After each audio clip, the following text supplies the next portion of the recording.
Hello साथी, नमस्कार। Group D science practice set के दूसरे वीडियो में आपका स्वागत है। साथियों, आज के इस वीडियो में मैं आपके लिए साइंस के 25 अति महत्वपूर्ण प्रश्न लेके आया हूं, जो कि ग्रुप डी की एग्जाम की दृष्टिकोण से बहुत ही महत्वपूर्ण है। तो साथी, बिना किसी देरी के आज के इस वीडियो को स्टार्ट करते हैं। दोस्तों, पिछली वीडियो में हमने आपके लिए एक होमवर्क दिया था और क्वेश्चन यह था कि पृथ्वी का लगभग 71% भाग किससे ढका हुआ है। और आपका ऑप्शन था कि ऑप्शन ए वन से, ऑप्शन बी रेगिस्तान से, ऑप्शन सी जल से, ऑप्शन डी बर्फ से। तो दोस्तों, इस प्रश्न का सही जवाब हो जाएगा ऑप्शन नंबर सी जल से। यानी कि दोस्तों, पृथ्वी का जो 71% भाग है वह जल से ढका हुआ है और जो 29% भाग है वो स्थल है। पढ़ते हैं आज के पहले प्रश्न की तरफ। तो साथियों, आज का पहला प्रश्न है, मनुष्य के शरीर में कुल कितनी हड्डियां पाई जाती हैं। आपका ऑप्शन है option A 202, option B 206, option C 210, option D 212। तो साथियों, इस प्रश्न का सही जवाब हो जाएगा ऑप्शन नंबर बी 206 हड्डियां। दोस्तों, एक वयस्क मनुष्य के शरीर में कुल 206 हड्डियां होती हैं, जबकि एक नवजात शिशु के शरीर में लगभग 270 से 300 हड्डियां पाई जाती हैं। नवजात शिशु के अंदर छोटी छोटी बहुत सारी हड्डियां पाई जाती हैं, जो बाद में आपस में जुड़ के एक बड़ी हड्डी का निर्माण करती हैं और फिर बाद में 206 हड्डियां हो जाती है। बढ़ते हैं अगले प्रश्न की तरफ। आपका अगला प्रश्न है, रक्त में थक्का जमाने में कौन सा विटामिन सहायक है। आपका ऑप्शन है option A vitamin A, option B vitamin C, option C vitamin K, option D vitamin D. तो साथियों, इस प्रश्न का जो सही जवाब हो जाएगा वो हो जाएगा आपका ऑप्शन नंबर सी विटामिन के, जो कि रक्त में थक्का जमाने में सहायता करती है, मदद करती है। बढ़ते हैं अगले प्रश्न की तरफ। आपका अगला प्रश्न है, पेट में भोजन के पाचन में कौन सा अम्ल सहायक होता है। यानी कि दोस्तों, पेट में हमारे जो भोजन को पचाने में कौन सा अम्ल सहायता करता है, मदद करता है। आपका ऑप्शन है ऑप्शन ए सल्फ्यूरिक अम्ल, ऑप्शन बी हाइड्रोक्लोरिक अम्ल, ऑप्शन सी नाइट्रिक अम्ल, ऑप्शन डी एसिटिक अम्ल।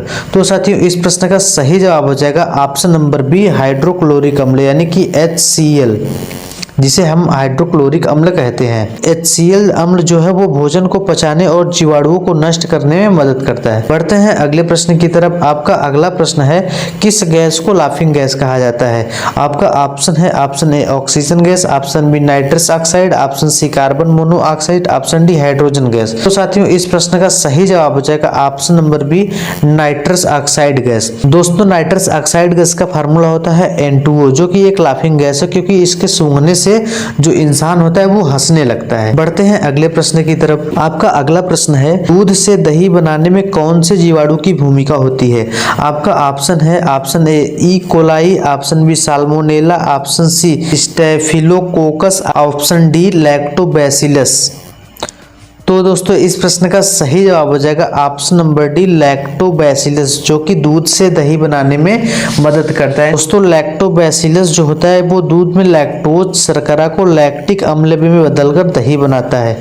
बढ़ते हैं अगले प्रश्न की तरफ। आपका अगला प्रश्न है, गंधक का अम्ल किसे कहा जाता है। आपका ऑप्शन है ऑप्शन ए नाइट्रिक अम्ल, ऑप्शन बी सल्फ्यूरिक अम्ल, ऑप्शन सी हाइड्रोक्लोरिक अम्ल, ऑप्शन डी कार्बोनिक अम्ल।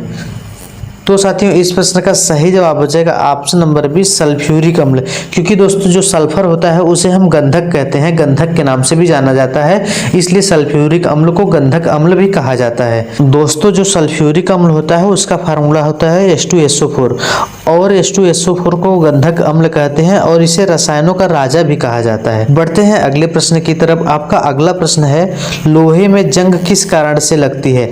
आपका ऑप्शन है option A oxygen, option B पानी और oxygen, option C carbon dioxide, option D nitrogen. तो दोस्तों, इस प्रश्न का सही जवाब हो जाएगा ऑप्शन नंबर बी पानी और ऑक्सीजन की वजह से लोहे में जो है जंग लग जाती है। बढ़ते हैं अगले प्रश्न की तरफ। आपका अगला प्रश्न है, पेनिसिलिन की खोज किसने की थी। आपका ऑप्शन है ऑप्शन ए पास्चर ने, ऑप्शन बी न्यूटन ने, ऑप्शन सी अलेक्जेंडर फ्लेमिंग ने, ऑप्शन डी आइंस्टीन ने। तो साथियों, इस प्रश्न का सही जवाब हो जाएगा option number C Alexander Fleming ने पेनिसिलिन की खोज की थी। और दोस्तों, वो पेनिसिलिन की खोज कब की गई थी, तो आपको याद रखना है कि पेनिसिलिन की खोज जो है वो 1928 ईस्वी में की गई थी। बढ़ते हैं अगले प्रश्न की तरफ। आपका अगला प्रश्न है, मनुष्य के शरीर की सबसे बड़ी ग्रंथि कौन सी है। आपका ऑप्शन है ऑप्शन ए यकृत, ऑप्शन बी अग्न्याशय, option C pituitary, option D thyroid. तो साथियों इस प्रश्न का सही जवाब हो जाएगा ऑप्शन नंबर ए यकृत ग्रंथि, जो कि मनुष्य की सबसे बड़ी ग्रंथि होती है। दोस्तों लीवर यानी कि दोस्तों यकृत को अंग्रेजी में लीवर कहा जाता है, जो कि शरीर की सबसे बड़ी ग्रंथि होती है और इसका वजन लगभग 1.5 किलोग्राम होता है, यानी कि 1.5 किलो का ये होता है। बढ़ते हैं अगले प्रश्न की तरफ। आपका अगला प्रश्न है रक्त का तरल भाग क्या कहलाता है? आपका ऑप्शन है option A plasma, option B RBC, option C WBC, option D platelets. तो साथियों इस प्रश्न का सही जवाब हो जाएगा ऑप्शन नंबर ए प्लाज्मा। दोस्तों रक्त का तरल भाग प्लाज्मा कहलाता है, जिसमें कोशिकाएं तैरती रहती हैं। बढ़ते हैं अगले प्रश्न की तरफ। आपका अगला प्रश्न है मनुष्य की आंख में प्रकाश का प्रतिबिंब कहाँ बनता है? आपका ऑप्शन है ऑप्शन ए पुतली पर, ऑप्शन बी कार्निया पर, ऑप्शन सी रेटिना पर, ऑप्शन डी लेंस पर। तो साथियों इस प्रश्न का सही जवाब हो जाएगा ऑप्शन नंबर सी रेटिना पर। दोस्तों आंख की रेटिना पर वस्तुओं का उल्टा प्रतिबिंब बनता है। बढ़ते हैं अगले प्रश्न की तरफ। आपका अगला प्रश्न है परमाणु बम किस सिद्धांत पर कार्य करता है? आपका ऑप्शन है ऑप्शन ए नाभिकीय संलयन, ऑप्शन बी नाभिकीय विखंडन, ऑप्शन सी रासायनिक अपक्रिया, ऑप्शन डी विद्युत अपक्रिया। तो साथ ही इस प्रश्न का सही जवाब हो जाएगा ऑप्शन नंबर बी नाभिकीय विखंडन। दोस्तों परमाणु बम में यूरेनियम या प्लूटोनियम के विखंडन से ऊर्जा निकलती है, जिसके कारण यह विस्फोट कर जाता है। बढ़ते हैं अगले प्रश्न की तरफ। आपका अगला प्रश्न है किस धातु को पारा कहा जाता है?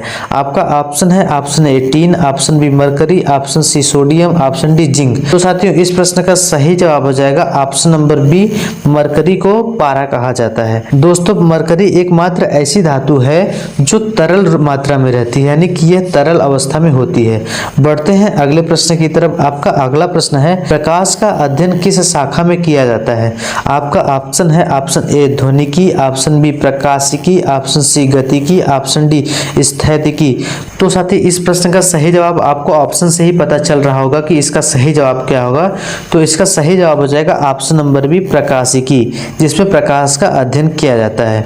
बढ़ते हैं अगले प्रश्न की तरफ। आपका अगला प्रश्न है इंसुलिन किस बीमारी के इलाज में काम आती है? आपका ऑप्शन है ऑप्शन ए रक्तचाप, ऑप्शन बी मधुमेह, option C cancer, option D हड्डी रोग। तो साथी आपका सही जवाब हो जाएगा ऑप्शन नंबर बी मधुमेह। दोस्तों इंसुलिन हार्मोन शुगर को नियंत्रित करता है, इसका उपयोग डायबिटीज में होता है। बढ़ते हैं अगले प्रश्न की तरफ। आपका अगला प्रश्न है कोशिका का शक्ति घर किसे कहा जाता है?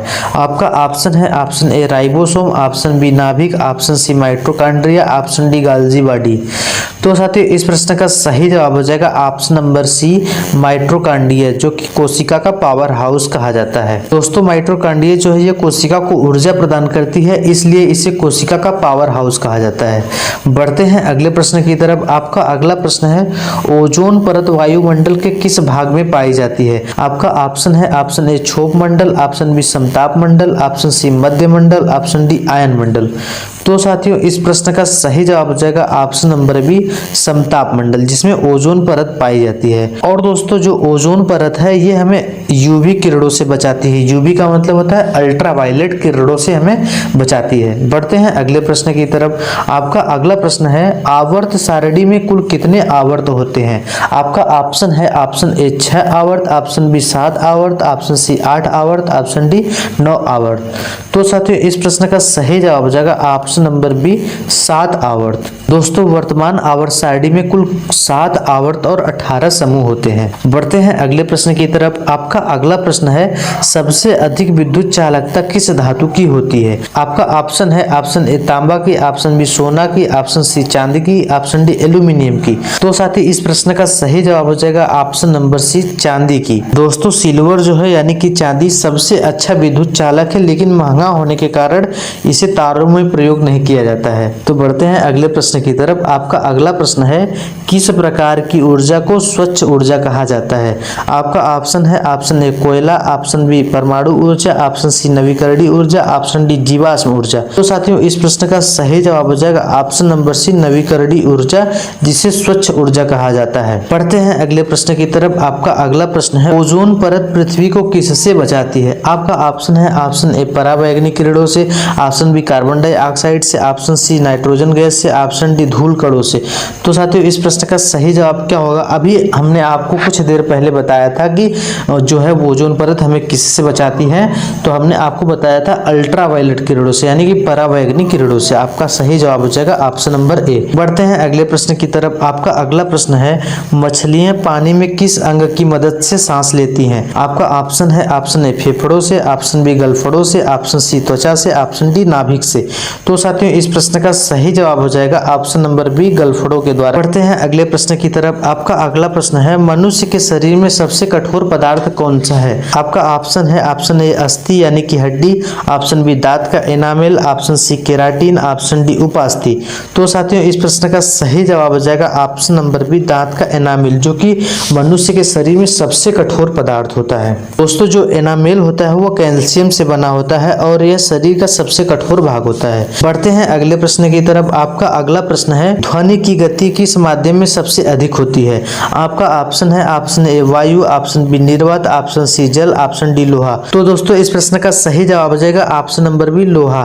दोस्तों बहुत सारे स्टूडेंट हैं जो इस प्रश्न का गलत जवाब दे देते हैं। उनको लगता है कि ध्वनि की गति जो है वो वायु में सबसे अधिक होती है, लेकिन दोस्तों ऐसा नहीं है।